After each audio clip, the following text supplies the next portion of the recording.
All right, guys, welcome back to the Pursuit of Property podcast. Today we have on Kam and Darren Wade with the Strive Real Estate Group over in Real Broker here in town. How are you guys doing? Good. Happy to be here. Excited to be here. We've been trying to get you guys on, or we've been thinking of having you guys on for a long time now, and I can't believe we didn't have you guys on while you were still with KW. But we're glad that we stayed friends, and obviously you guys are in the same sphere as us, doing huge things, and we've always looked up to you guys. So it's great to have you guys finally on. Man, happy to be here.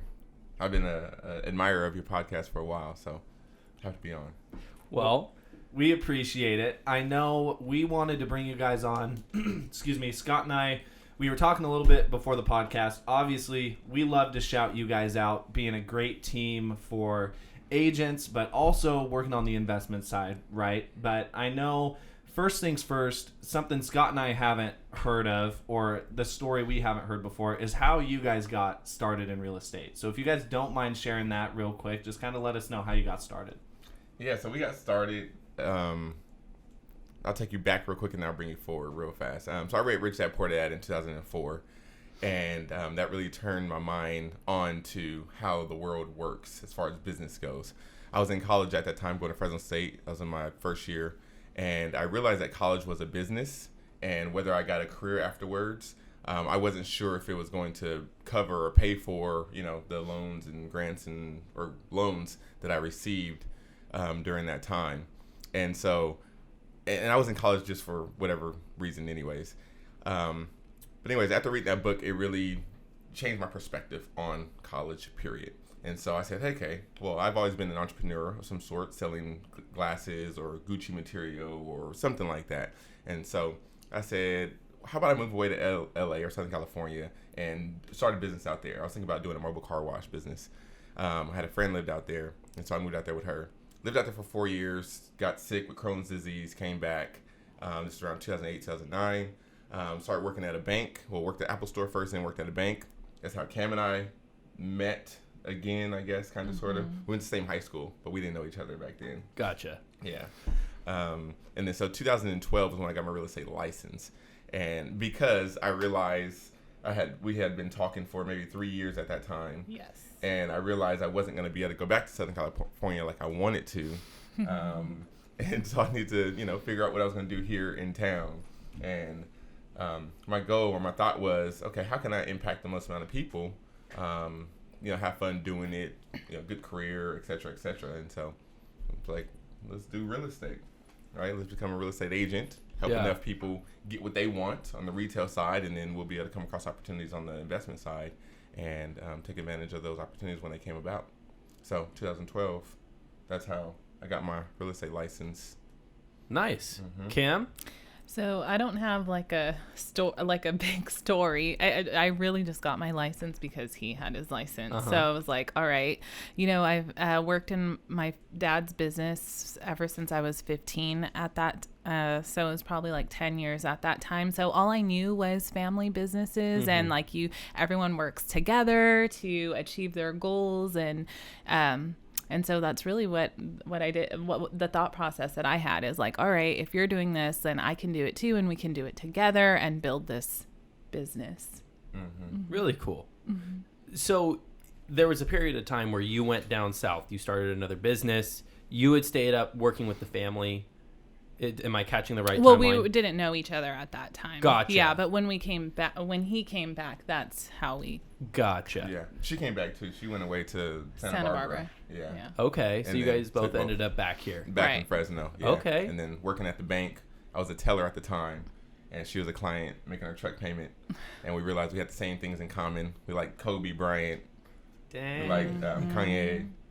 And other things as well. And she stood me up. I had to put this on video. She stood me up. Oh my God. So we were supposed to watch the Laker game because Kobe and the Lakers was coming to Save Mart Center, and we were supposed to go, and it didn't happen. No, well, Wow. I was like, hey, you want to go? But then my siblings were like, we want to go. So I was like, oh, my bad. Wow. Yeah, so. Wow. So you guys got into the business at the same time in 2012. What? 2013 for her. Okay. So 2012, you led the way with the license. You followed right after getting the license. Were you married at that time or no? No. Early on in our dating. Oh my Yeah. God. Yeah. So you guys started a business while dating, Yeah. Right. and you survived. Yes. Oh my gosh. And actually, in 2012 and 2013, we were just getting into the business, obviously, and we were on a different team at that time. Yeah. So we was over at Remax Gold at that time. Yeah, so we was on a team together. We didn't have Strive at that time. We didn't start Strive until 2015. Wow. Yeah. So you guys started 15, on a 16. team as well. Yes. Do you find that that's a similar theme for a lot of the people that you find successful in this business? I would say in the sales side? Yeah. Right. I think the team concept back then though wasn't as I didn't realize what like a real estate team was until coming to Keller Williams.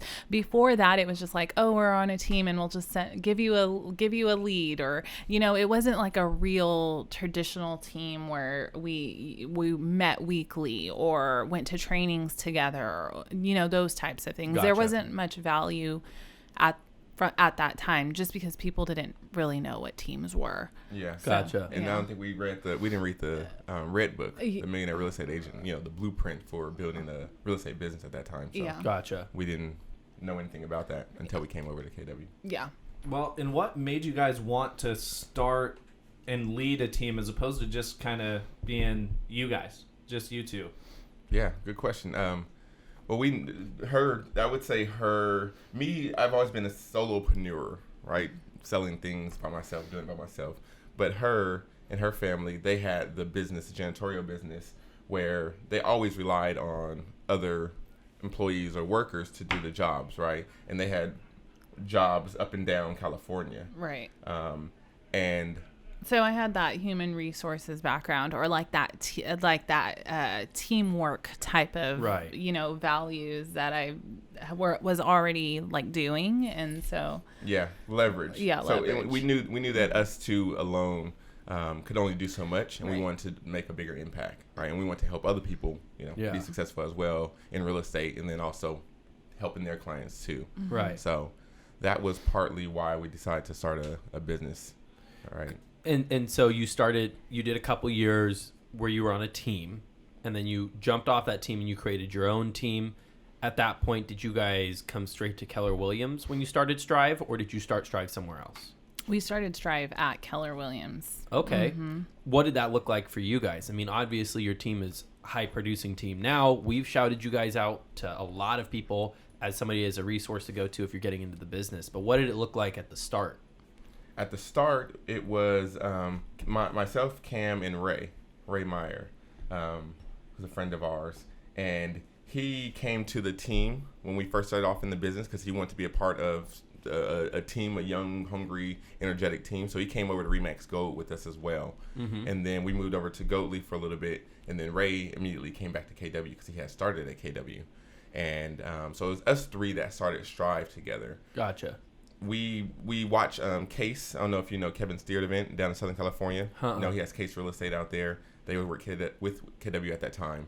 He was a big inspiration to us on starting the team. Ray and I went down there to their team meeting, asked a bunch of questions and watched how they did things. And we said, man, we can do that here, right? Yeah. We wanted to draw the inspiration from outside of our marketplace because, I mean, there's some teams here, but there wasn't a lot, or it wasn't a big thing at that time, I feel like.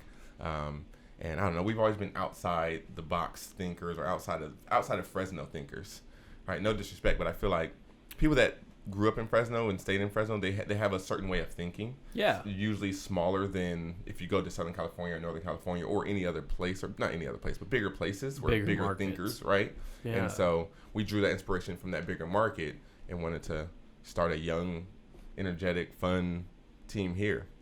Right. And Yeah. so that was the inspiration behind that. So we were together for a year before we was like, okay, well, okay, it was 3 chiefs or 3 cooks in one kitchen. I guess That's you a could hard say. business to run. Yes. And so I was like, okay, well, hey, he wants to do his own thing. He, branched out and grew his team, and then we kept Strive, and it started growing from there. So Yeah. what does Strive look like today? So fast forward from 2015 when you guys started it with Ray. You went the 1 year, kind of 3 cooks in one kitchen, right? Yeah. Kind of bumping shoulders and everything. Yeah. He starts his own team. But from there, 2016 to now 2022, how has that growth looked like for your guys' team, and what does the team look like now? So currently it's Darren and I that are the co-owners. And then we have a director of operations, which is Aubrey. And then we have 4 or 5 buyer's agents but they also are doing listings now too. So really? So agents on the team, 4 or 5 agents on the team. And then we have a listing coordinator, so just more leverage, and a transaction coordinator. And then there are agents on the team that also are showing partners as well. So as you can see, leverage is important to us. Yeah. And providing that to the agents is also important as well. But Plus a team coach. And a team coach. Yeah, can't forget her. She's important. And we consistently did 75 to 80 for 2 to 3 years. And last year, 75 to 80 million. I'm sorry. No, units. Units. Yeah. Families helped. Yeah. Families helped. And last year, 144 for close to 50 million. Yeah. And Wow. then before that, it was 120 or 118, something like that. Wow. And the year before that, I think it was Like a little over 100. So we've been over 100 the last 3 years. Yeah. But the And 3 years growing. prior. Yeah, And 3 growing. years prior, it was between 75 and 80. Yeah. Nice. Yeah. And growing, Wow. and growing slow. We didn't want to have a big team at that time, right? We've always been the core 4 of us, me, Cam, Charles, Heather, for many years. And we've always been really selective on who we've brought in. Yeah. Now we have a different mindset where we want to grow more. And so we're being more active at attracting, the right agents to our team, young agents to our team that are not just young agents, but people that want to learn, grow, help, serve, and do right for their people and for the community. So Well, and with the core 4 of you guys have all grown together in a way that you guys all are coaching towards the same goal. Right. So you have 4 resources for anybody who joins Right. just from producing agents. Right. Let's put it into context though. If you're listening and you're a newer agent, like the average agent in Fresno sells how many homes? Would you guess? I would say like the national average, 6 6 homes or something like that a year. So yes. for a team of your guys' size to be doing 130 homes, that exposure just to the number of transactions is going to speed ramp any agent involved, right? For right. sure. The agents on the team consistently do like 24 to 40 closings or help 24 to 40 families a Wow. year. That's and crazy. we're proud of that number per agent. Yeah. Because that's important. Absolutely. Did you say that your agents are now listing as well? Yes. Can you explain the difference between like what the archetypical real estate team was versus what you guys are doing? Yeah. So when we came over to KW, we learned that it's best to be specialized in a specific role, right? Listing agent or a buyer's agent. And so that's what we did, and that's what we stuck by up until last year, a year and a half ago. For the buyer's agents on our team that had experience, right, and also had listing leads, or their buyers are now ready to sell, then we would allow them to be the listing agent on that. And so, I think we were following like the KW model of like everyone specializing in their own roles, and I think that over time we found that you don't just need to be able, you can do more things like they've proven themselves as far as like learning how to communicate with sellers and things like that. So I think you have to work up to that, though. Yeah, we have confidence in them now to be able to talk to and work with sellers, right? Because now they can take all their experience from what they did with all the buyers over all these years, and then say, hey, when they're at the table with the seller, hey, buyers are looking for X, Y, and Z, right? And so they'll have a valuable perspective in that way. Yeah, and so also for maybe a seasoned agent that wants to come on our team. They may not want to just be specialized on one side of the field. Mm-hmm. They may want to do both, and they have their own sphere of influence or book of business, so they want to do both. So, so we decided to open it up to everybody. And I'll say, I'll add this to that. I think our team has been solid and together for a while because we allow all of our team members to have input in the big decisions that we make, right? If we're moving brokerages, or if we're moving CRM systems, or if we're client appreciation events, right? All those different things. We're hiring EA or director of operations, or bringing on a new agent. Everybody is involved in that process in one way or another. We're not just the two big heads, big wigs at the top making all of the decisions, right? So everybody has buy-in or has input on the major decisions that we make. And I think that really helps out keep our team and our culture good, strong, and together. Yeah.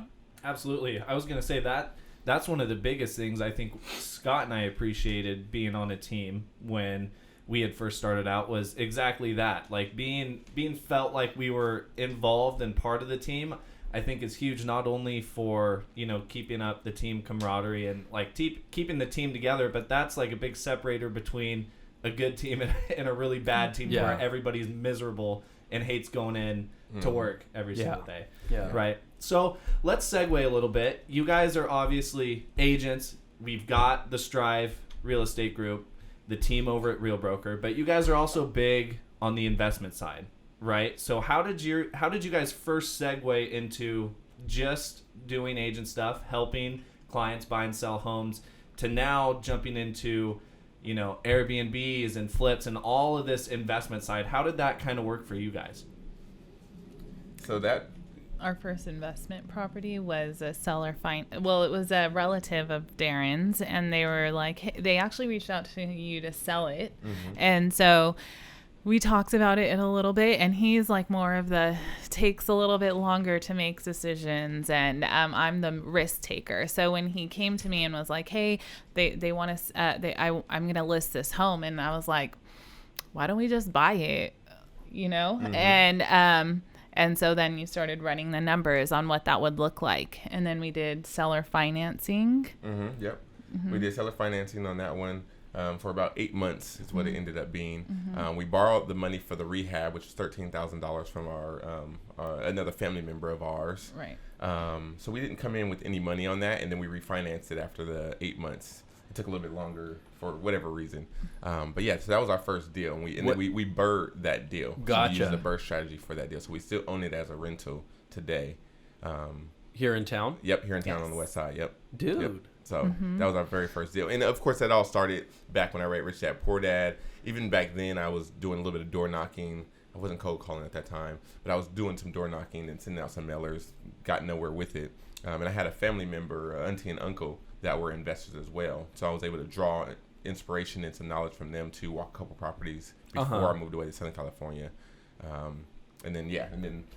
So that was in 2016. Yeah. That was when we first bought our investment property. Yep.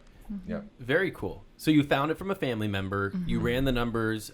Okay, let's buy it as a rental. Right. Mm-hmm. And then you managed to, you said owner or seller finance. Yes. The purchase price. Yes. And then borrow the rehab. Yes. And then refinance it back out. Yes. That's pretty savvy.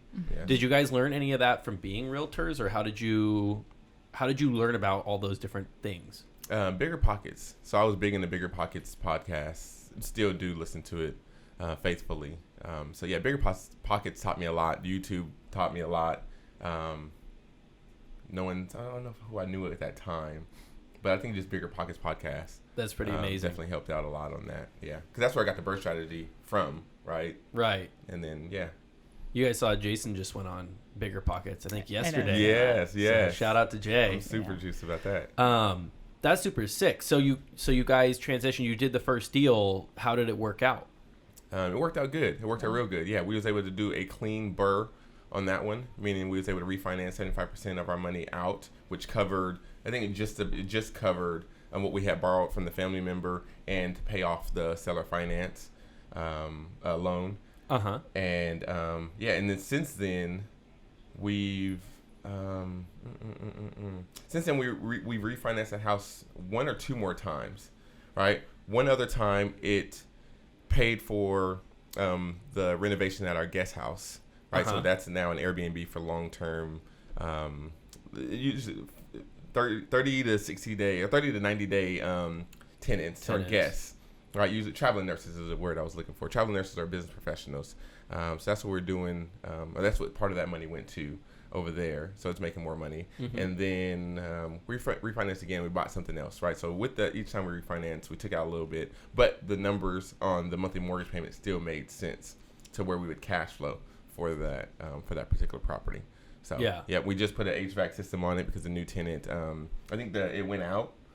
Yeah. Well, there was not there was no central AC. There's always been a swamp cooler and a wall heater. So we were able to finally take that out and put in a central HVAC system. Yep. So renovated it twice. First time was just really simple and basic, and then second time just a little bit more. Not nothing too fancy, but we added a roof on a couple years ago as well. Yeah. So first rental in 2016. You've refied it a couple times since then to go out and buy some more houses, right? Buy some more assets. Yep. As of right now, how many, I don't know if you guys want to classify it as doors, units, how many are you guys up to long-term, short-term? What's kind of your portfolio looking like right now? Yeah, so we have 18 doors right now, over 13 properties. So there's another property that we have on the west side that's a 5-bedroom house. And each bedroom is rented out. And we bought it like that. We probably wouldn't have done that ourselves, but we bought it like that off the MLS, actually. And this is the only deal that we've bought, investment property we bought off the MLS. And, so 18 properties, 18 doors, 13 units or properties. And 4 of them are short-term rentals, so Airbnbs. Yeah, 3 of them are up and running. 1 of them will be up and running within the next 2 weeks or so. All the other ones are long-term rentals. We're in escrow. We just bought one out in Mojave, California. We're gonna flip that one. Oh, you guys were posting about that on IG a couple weeks ago. I remember seeing that pop up. What's the story behind that one? Yeah, so that one we purchased. So we've been using Call Magicians for a good year now. Yeah. And I was failing on my end to follow up and make the calls and make offers to the sellers. So I gave him an ultimatum. I was like, "We're cutting off Call Magicians if you don't put something into contract." And and then a forever client of ours that was working she was a correctional officer. Now wants to get into real estate. She just passed her license a couple weeks ago. She wants to be on the investment side of things. So she started calling the list that I was failing to call and locked up that opportunity. And so after some negotiations back and forth with the seller, was able to lock it up and close on it. So, so we'll probably, we said we need to look at numbers one more time to figure out if we're going to keep it as a Airbnb out there, because it's on 5 acres, a little small house on 5 acres. Right. Or just fix it and flip it. Gotcha. Yeah. And so you guys, you have rentals, you also fix and flip, and you do Airbnbs. Correct. Cam, you want to talk a little bit about the Airbnb experience and how you guys have managed the properties and also the success you guys have had? Yeah. So we purchased our first primary residence in 2014, I believe. Yeah, August 2014, actually. And so with FHA 3.5% down, we literally had to borrow money to purchase a refrigerator and washer and dryer because we had no money left after we paid the down payment and closing costs. And that was our first home. We bought it at $220.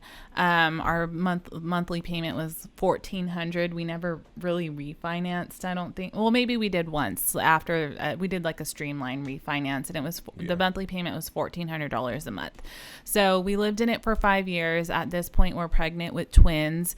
Our office is in North Fresno.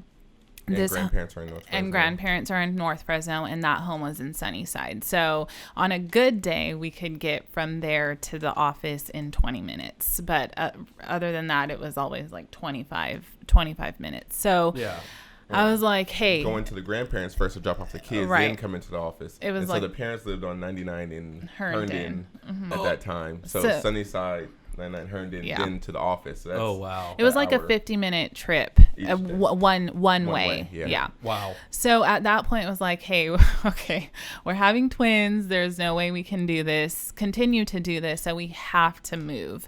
So we reached out to a lender, and we were able to do the 5% conventional for the next home. And so we're like, okay, let's just rent it out. How much cash flow would we have? We did have a pool, so it would probably be a max of $200 to $300 a month in cash flow. But at that time, like, we just started hearing about Airbnb. There weren't very many in town. So Darren brought up the idea of doing that. And I was a little hesitant because I just wasn't familiar with it. So, but then once we met with Kyle Stanley, and once he, kind of told us how Airbnb worked, I'm like, all right, let's do it. So we got into contract in a home in North Fresno, and we literally left all of our furniture there. So we were like, we're not buying anything new. So we had very little cash out of pocket to furnish it or get it ready for Airbnb. And we went live before we even posted pictures on the website, and we got our first reservation without pictures. So that was pretty exciting. So we moved out really quick because the home that we were in contract at in North Fresno was actually a friend of ours who let us move in during escrow. And we just listed that home on Airbnb. Very cool. Yeah, so that was our first Airbnb, and that's we cash flow the most money off of at that one. How much cash flow on that one? On good months, we've reached up to like 3,500 net per month on that one. But disclaimer, it has a pool, and it's a 4-bedroom also, so it sleeps 12 people. And then on the low end, we've never been negative at that home, so we will clear our expenses or make anywhere from $1,000 to like 3,500 a month. Wow. On that one. Yeah, so that was our first one. I manage all of the Airbnbs on my own. I can easily manage it because I'm on my phone anyways, talking to clients, lead generating. So when something comes in, it's just like a button to press accept or message the guests. Anyway, so once I started to get comfortable with that, then we decided, all right, let's continue this. Like, this is, if we can, cash flow this much on an Airbnb, that means I can slowly get out of the retail side of business, which was like the ultimate goal. So that way I can spend more time with the kids. And not be a stay-at-home mom. She's definitely not a stay-at-home mom. I'm not a material. stay-at-home mom. Yeah. She'd do something else or have another business or something. Yeah, like no that. shade. Stay-at-home moms have the hardest job ever, and I just can't do it. Yeah, so stay-at-home dads too. Yeah. Anyway, so then we got into contracts on Dakota. Yep. Right? Yeah, we bought that from a wholesaler. We bought Mike that from a Butler. wholesaler. Yes. Nice. And we had to evict people at that time. Yep. Yeah. This was during COVID. And Right. Yeah. Oh, wow. Real quick, go back to the story for Prius. So we started in 2019, October 2019. Early 2020 Right. is when COVID happened. Oh, yes. And we were like, COVID happened, and I just got cancellation after cancellation. But once the shelter in place went into effect, my phone blew up. Cancellation. And I literally that night posted on Facebook, I have a house to rent. we were going to go long-term rental route there. Does anyone, need a home to rent? But then we realized that people wanted to, get out of their home because they're working at home and just go staycation. And our home was a perfect place because it had a pool. And it was March, April. We were, transitioning into the summertime, and it just blew up. And we just have been consistently occupied on that property. Yep, we were like 100% occupied. Yeah. All that year and Wow. for most of the time. Yeah.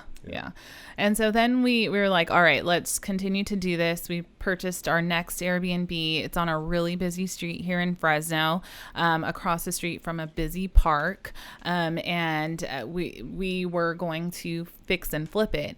But then, we ran comps at that time. We were going to, we had our first Airbnb for about 12 months, and we ran comps, and we're like, okay, so if we flip this, we'll net about $25,000, but we could probably make that in 12 months if we kept it as an Airbnb. So we decided to do that. And that one also has a small pool as well. So that one's been doing pretty good too. Yeah.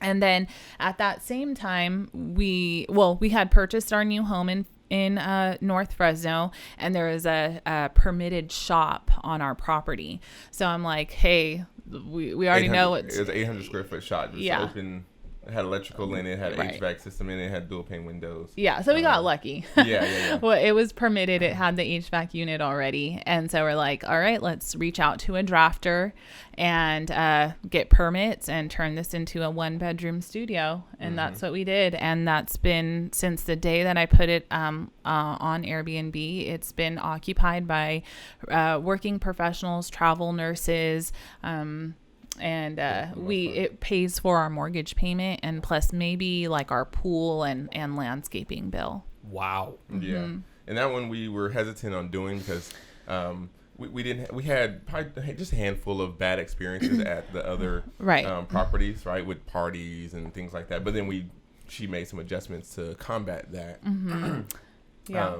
But so we said, okay, if we're gonna do it at our house, we need to have select, higher quality people at the house, and so that's why we do like a 14-day minimum on that. It's a 14-day minimum, but their people are booking it for 30 days at a time. Yeah. And it's because they're mostly travel nurses coming into town. They have housing vouchers and they need a safe place to stay because most of them are just by themselves. Yeah. So we just put a fence down our property, so it's the guest house has a separate entrance, our home has a separate entrance, and we rarely ever see them.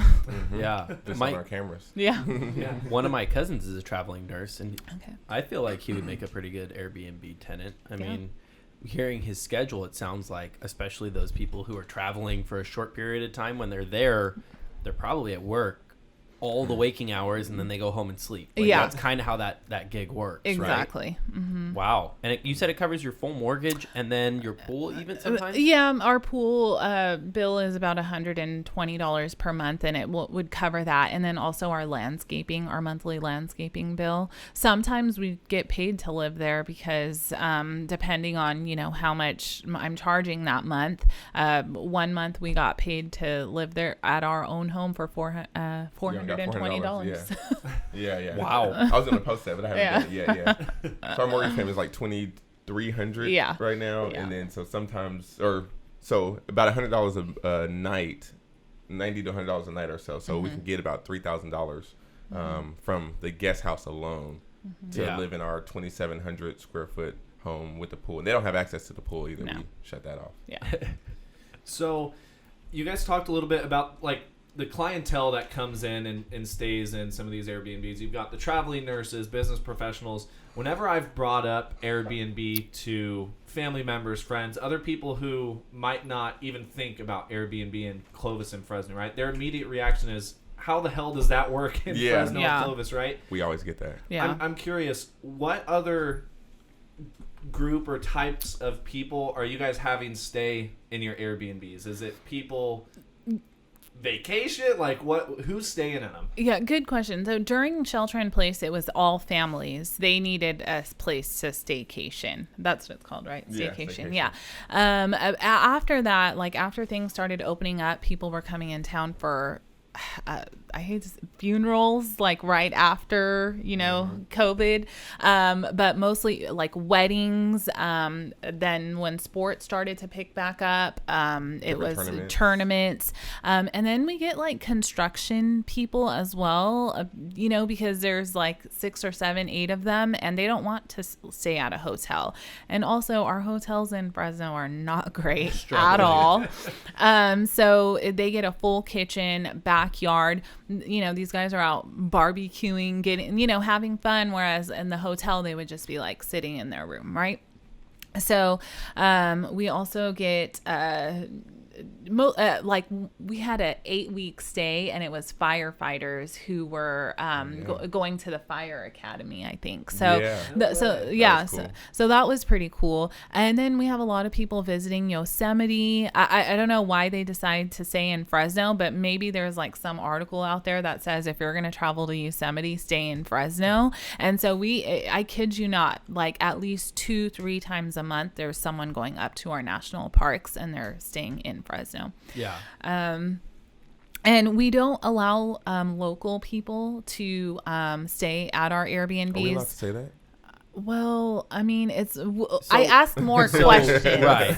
I asked more questions. I don't think that's fair housing issues. I don't think that is. I don't think that discriminates like that. Yeah, Okay. and here's the reason why. Yeah, It's not a reasons. protected class. Got it. And here's the reason why. It's because they're more likely to throw parties at our homes if they're here in town. Because why else would you be there? Right.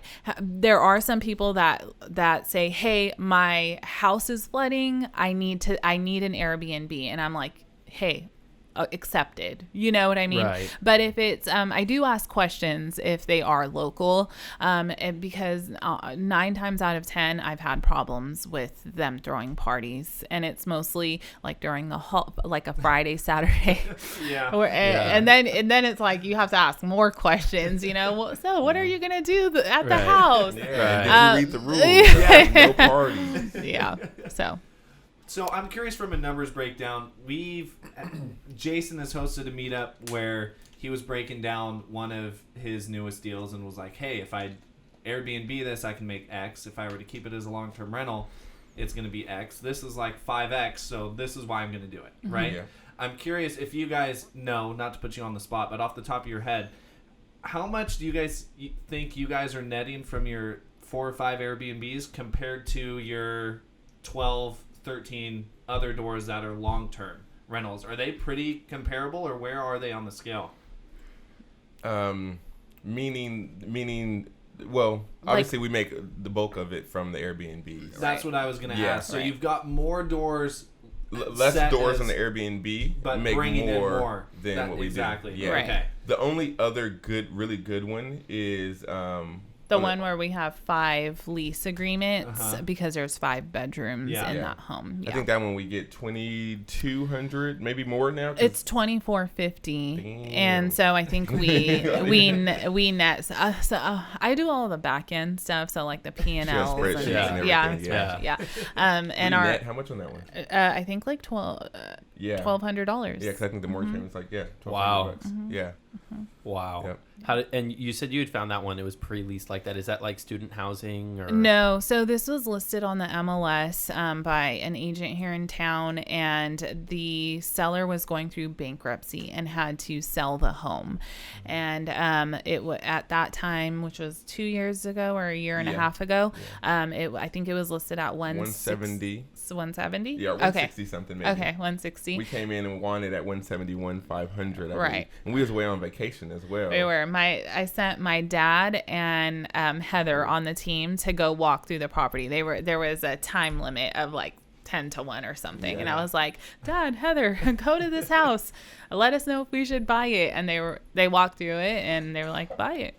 Yeah. And so $1,200 cash flow, 5 different tenants. I sometimes I have problems, but mostly it's been going pretty well. Good. Yeah.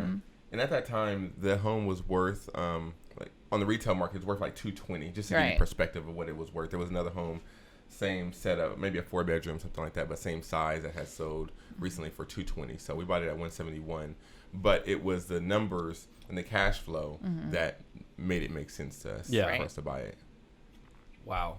I mean, so we had you guys on because you guys do kind of both, right? You do the resale, so you have a lot of knowledge on what properties are worth and all that. Yes. You also now have a lot of experience, much more than Kate or I, with long-term and short-term rentals and flipping, right? That's debatable, but yeah. No, You guys are doing your thing. Well, we do slightly different things, right? One of the things that Kate and I have always talked about is you guys have been a great resource for people, like especially people who want to do both. You guys are a team that does actively do both, and you guys coach. Have you guys had any of your team members try to, take up the gauntlet and pick up an Airbnb or anything? Yeah. So it's always been really important to us, like selling retail. The retail side of the business is important, but. And I've always said this, is that we can't be, real estate agents forever. Like, we don't have a 401k. We don't have a retirement plan. So, like, are we going to be selling homes until we're 70? I personally don't want to be that person. So what else can we add to our, income where we have passive income and have a retirement plan in the that is real estate for us, right? So we've always encouraged our agents to do the same because we're doing that. And in fact, Heather is going to probably be launching her first Airbnb here within the next couple of weeks. And then Charles has just moved out of his second home that he's purchased, that he's been living in for many, many years with his family, moved out and is now rehabbing, doing a little bit of remodeling, and he's going to be turning that into an Airbnb. That's so sick. Yeah, it is. Real quick to the Heather story. Yeah. So her and I, it was a friend of hers that reached out to her because they wanted to sell this property. It was a rental for a long time. And she brought me along to be the investor eyes and the retail eyes, right? And so we walked through the property on the spot there. I broke out the numbers. I said, okay, so this is probably what it's worth, after repair value. And this is me talking to Heather or talking to the sellers to let them know how I came to my number, right, of my purchase price. Right. So I got down to that, told them that. They said, okay, we'll think about it, right? We may want to do some of the work ourselves, yada, yada, yada. And they ended up not wanting to do the work themselves. It took longer than they had expected. And so then they reached back out to Heather and said, hey, we want to sell it, but we want to sell it at, X amount. And so Heather reached out to me again, of course, and said, hey, they want to sell it, but they want to sell it at this amount. And she also reached out to Jason, right, to get a second opinion. Fair. And me and Jason came out with the same numbers when we did our math. And then Heather was like, so they were going to accept mine, maybe because they had already met me and had a relationship with me or had a relationship with Heather. And I filled out the purchase agreement, sent it over to Heather to send to them. And then Heather was like, hey, would you be mad if I, took this down and kept this myself? And I was like, absolutely not. Go ahead, do it. So she said, okay. I'm a little nervous. And if you know Heather, she's a really cautious person. Yeah. She overthinks a lot. Yeah, overanalyze. She has good questions and things like that. She does, yes. But from the outside, if you've seen her, you wouldn't know she has what she has. Oh, for sure. She does private money lending she as does. well. Yeah, I was going to mention that. She's a private money lender. I don't think she'll mind us saying that. But she's lent money to Jason. She lent to us as well. She lent on one of my deals. Nice. Really? And nice. I remember seeing the name, and I looked and I said, Jay, is this Strive Heather? And he goes, you're not going to say anything to anybody. Yeah. So, as far as you don't know who gave you your money. Yeah. But she's starting to put it out there a little bit more. So yeah. That's another thing that you mentioned early on in the beginning. Her growth and Charles' growth over the years of just all of us being together and constantly pushing ourselves, striving to be better people, better business people, better family people, right? Definitely has rubbed off on them, and they're breaking out of their shells and growing as well. And so it's excited to see that, and super happy to see her have her first Airbnb up and running soon. Before she even owned her own personal residence, she has an investment property. Yeah, that's so that's cool. baller. And I had no clue either when I asked that question. I was just curious. So that's crazy that they're both gonna have them in the next couple weeks. Yes. Yep. Yeah. So that's pretty tight. Yeah. So with us we're in Q2 of 2022. You guys have gone through a little bit of your past, 2-3 years growth on the retail side, right? 110, 120, 130 families are helped. Yep. What's your projection for 2022? What's your goal for 2022 on the resale side? And then for you guys, do you guys have a finite number or goal for more Airbnbs to add or X amount of flips to do? What's kind of your guys' 2022 goals to finish out the year? Yeah. So for 2022, our retail goal is it depends on how many new agents we have, join the team. We definitely base our numbers around that. So we think 175 is a doable number. We would like to do 200, right? But we would need to get seasoned agents that already have a database, in now to, for those numbers to show up this year. Yeah. So 175 units on the retail side. As far as Airbnbs, we want to get up to, actually, I don't know if we have an exact number. Our next goal, so right now we're probably just around $10,000 a month in positive net cash flow from our rental properties. We want to get up to $30,000 a month. So whatever that takes, however many units that takes, is what we'll do. Yeah. Um, And also on the investment side, we just went into contract on a commercial building that's attached to a home. yep. And we own the home that's right next to it. And the same seller sold us that property and is selling us the commercial building and the residential home. And it's our first commercial, it's our first commercial purchase, and we are trying to figure out what we're going to do with it. Laundromat is an option, convenience store, or specialty store. Specialty something store. like that. Yeah, it's a little small, probably 1,000 square foot Right. commercial space. Yeah. Yeah. Near Fresno Community Hospital. Yeah. Yeah, so we're trying to figure out what we're going to do with that. Actually, Community Hospital owns 2 lots lots right next next to it. So Yeah. Parking lots. I know. Yeah, something. But back to your question, a big goal for me, I haven't, because I haven't thought through all the details yet, but I would like to own something bigger than that, right? Either a mobile home park or storage units, something like that. So that's the next asset class I want to move into.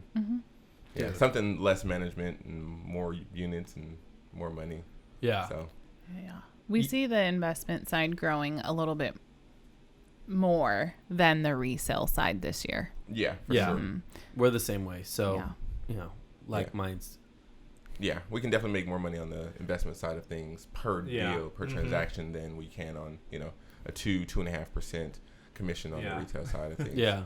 So, Well, sweet. Do you guys have, before we get into, where people can find you, I know you guys are always walking around with your shirts, you guys, your trademark, social media tags on there, but before we let people know where they can find you, any advice for, and it doesn't have to be a younger agent, but we kind of tailor our audience towards more younger entrepreneurs, right? Looking into whether it's buying and selling on the retail side or more heavily on the investment side.